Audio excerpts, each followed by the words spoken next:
第一個我哋要探討嘅健康問題就係糖尿病。咁喺坊間咧，對於糖尿病咧都有一啲嘅迷思同埋疑問。唔知大家咧好耐以前有冇聽過啦？一次過飲太多汽水咧，係會引致到糖尿病嘅。甚至到啦，後來發展到咧話食飯多都會有糖尿病嘅喎。不過食飯多容易引起糖尿病咧，又似乎唔係亂笠嘅。報紙都有登啦，兼且咧係引述外國權威嘅研究機構所得出嚟嘅結論。就算大家而家上網揾翻一啲近期嘅研究都好啦嚇，咁都證實咗咧食得飯多咧會患上糖尿病嘅風險咧係增加嘅。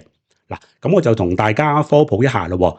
其實我哋尤其是中國人啦，我哋都會食一啲粥粉麵飯呢一啲咁嘅飽肚嘢噶嘛嚇。咁粥粉麵飯其實就有好多大嘅碳水化合物分子。咁至於外國嘅食物，麵包啊、意粉啊，都一樣係嘅，會有好多大嘅碳水化合物分子，譬如澱粉質呢一啲嘢。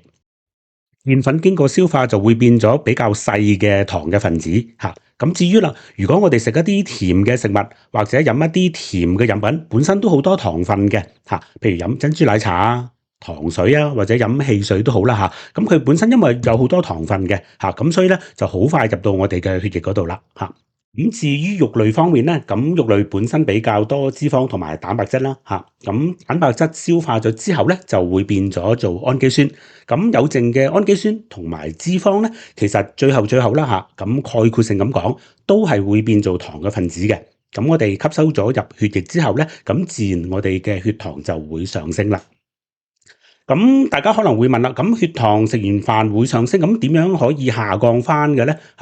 其實咧就會有兩個途徑嘅，大家睇翻個圖嘅右手邊嚇。咁其中之一咧就係做一啲大量嘅運動啦，譬如我哋跑步啊、做 gym 啊呢一啲啦嚇。又或者啦，如果大家嘅工作係屬於體力勞動性嘅，咁當然啦，亦都會消耗咗好多嘅糖分啦，咁自然我哋嘅血糖咧就會下降翻。另外胰臟咧亦都會做嘢嘅喎，咁胰臟就會分泌一種激素或者叫荷爾蒙啦嚇，叫做胰島素。咁其實胰島素咧對於其他細胞嚟講咧，就好似係一個信號咁樣，就叫佢哋咧唔該喺血液入邊抽取一啲血糖，儲起佢。咁所以咧，我哋嘅血糖就會係降翻低一啲。其實我哋食嘅食物對血糖上升都有幾大嘅影響嘅嚇。咁我諗大家都聽過 glycemic index 升糖指數呢個概念啦嚇。咁其實升糖指數咧簡單嚟講就係話啦，我哋咧就將啲食物咧就將佢分為三大類嘅高、中、低升糖指數啊。咁係咩意思咧？我哋睇翻呢個圖。如果係食白飯嘅，咁屬於高升糖指數嘅食物，咁你見到紅色線係咪可以飆到好高啊？喺短時間之內添。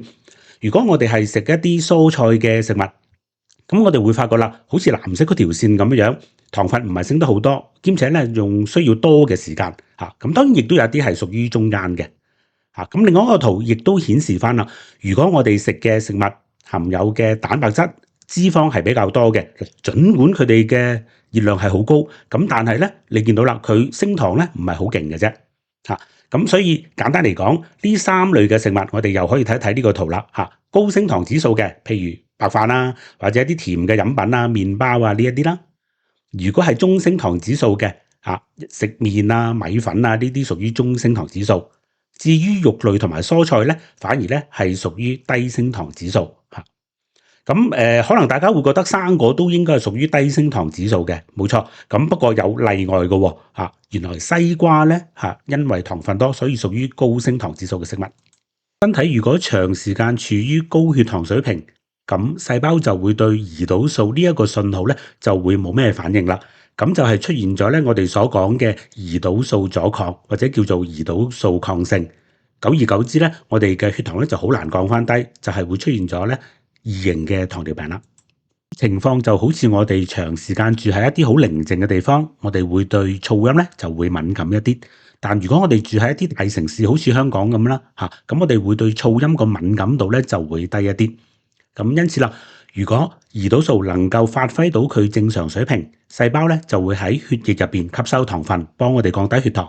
但如果出現咗胰島素阻抗，細胞咧對胰島素冇乜反應，血糖仍然喺血管入邊，咁所以咧我哋嘅血糖咧就會維持一個高嘅水平。久而久之，身體就有可能會出現糖尿病。嗱，大家千祈唔好睇小糖尿病嚇，因為呢個病咧有可能會影響我哋嘅神經、血管以至係其他器官嘅。其中一個最常見嘅病徵咧，就係糖尿病患者佢嘅傷口係好難好得翻嘅。咁嚴重嘅話咧，可能會影響埋我哋嘅視網膜。咁呢一個就俗稱咧係糖尿病上眼。嗱，大家唔好諗住糖尿病嘅患者一定係血糖過高喎，有陣時佢會血糖過低嘅，因為啲糖分咧喺小便嗰度流失咗。如果唔及時補充翻咧，有可能血糖過低，甚至到咧會暈倒嘅。咁因此啦，我哋如果係食飯嘅時候，我哋諗一諗啦，碳水化合物會唔會過多咧？咁我哋平時有冇做足夠嘅運動？咁另外有科學家咧，亦都提出咗咧一個好特別嘅飲食方式，叫做石器時代嘅飲食。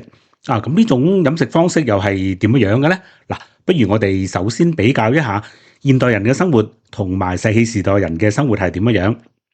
嗱，而家咧我哋就好少咧就行好遠嘅路程，因為咧就有各種唔同嘅交通工具。亦都係啦，咁我哋上上落落咧，好多時都會有扶手電梯或者係升降機啦，係嘛？